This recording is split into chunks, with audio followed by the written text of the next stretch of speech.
Barbarians and Sorcerers, two timeless archetypes that have captivated the Hyperborean psyche for centuries. From ancient myths to modern media, these powerful figures embody profound dichotomy. Civilization versus barbarism. Power through strength or power through manipulation. Hey everyone, welcome back to Hyperborean Knowledge. This is Brian Orr, and today we're going to dive into the archetype of the Barbarian versus Sorcerer. This classic narrative theme has been a cornerstone of storytelling across cultures and eras. From Conan to the necromancer of Dol Guldur, this ancient battle, this eternal struggle, has captivated us for time immemorial. This struggle has origins in Greek and Roman literature. Barbarians were often depicted as outsiders, wild and untamed. The term barbarian itself comes from the Greek word barbaros, which was used to describe anyone who was not Greek. They were seen as uncivilized and were often portrayed as a foil to the civilized Greek.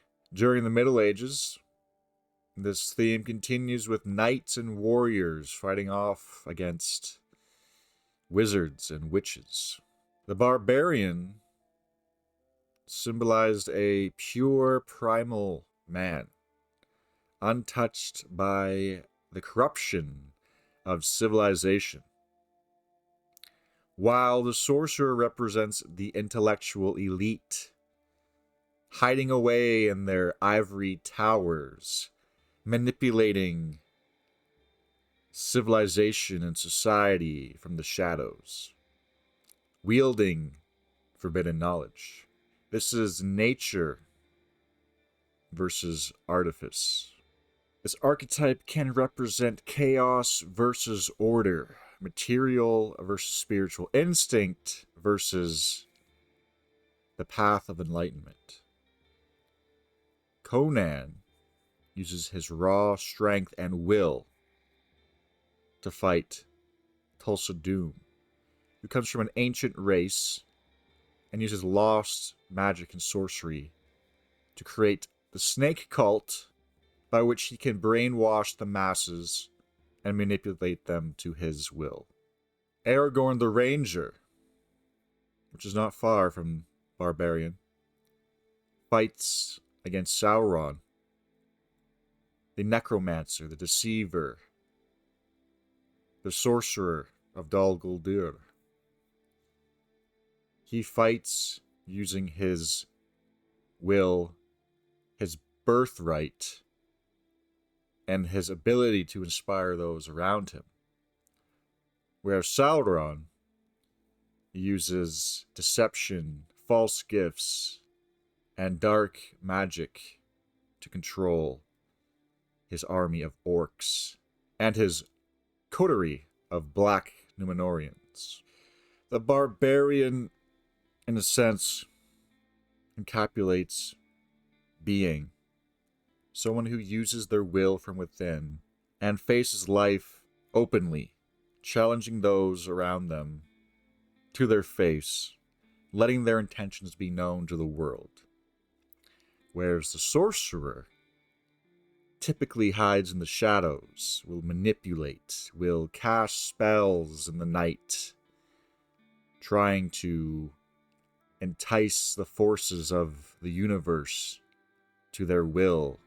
They use words, they use symbols, they use programming to achieve their goals, whereas the barbarian uses his might, his strength, and his courage. As you can see, these two often battle. I believe our society is run by these sorcerer types.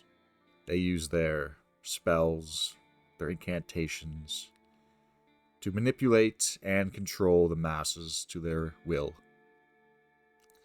It may seem ridiculous, but if we were to just look at the most powerful people in history, they always had a sorcerer either at the ready or they themselves were entrenched in some sort of magical order themselves.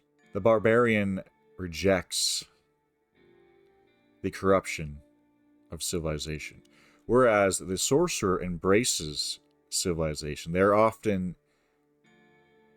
seen in cities and towers, locked away in their rooms, reading their books, learning how to manipulate those around them. They thrive in these types of environments. Again, today we see barbarism returning with the renewal of interest in survivalism and rejection of modernity, those who want to get back to the land. Conversely, the sorcerer also appears in today's world with the pursuit and promise of advanced technologies such as AI, genetic modification, and the allure of transhumanism, which reflects the sorcerer's promise to transcend natural limitations. Barbarians represent instinct and anti-intellectualism, whereas the sorcerer is highly rational, seeking control, order, and knowledge. Often, between the battles of sorcerers and barbarians, the sorcerer typically has the upper hand and will defeat the barbarian when he strikes at him from a place of pure might and physicality. It is not until the barbarian becomes a spellsword and embraces that magical aspect, he must take a bit of the sorcerer within himself in order to defeat the sorcerer. Hence, the magic sword. We will explore further the archetype of the spellsword and Wotan in the next episode. Thank you for watching.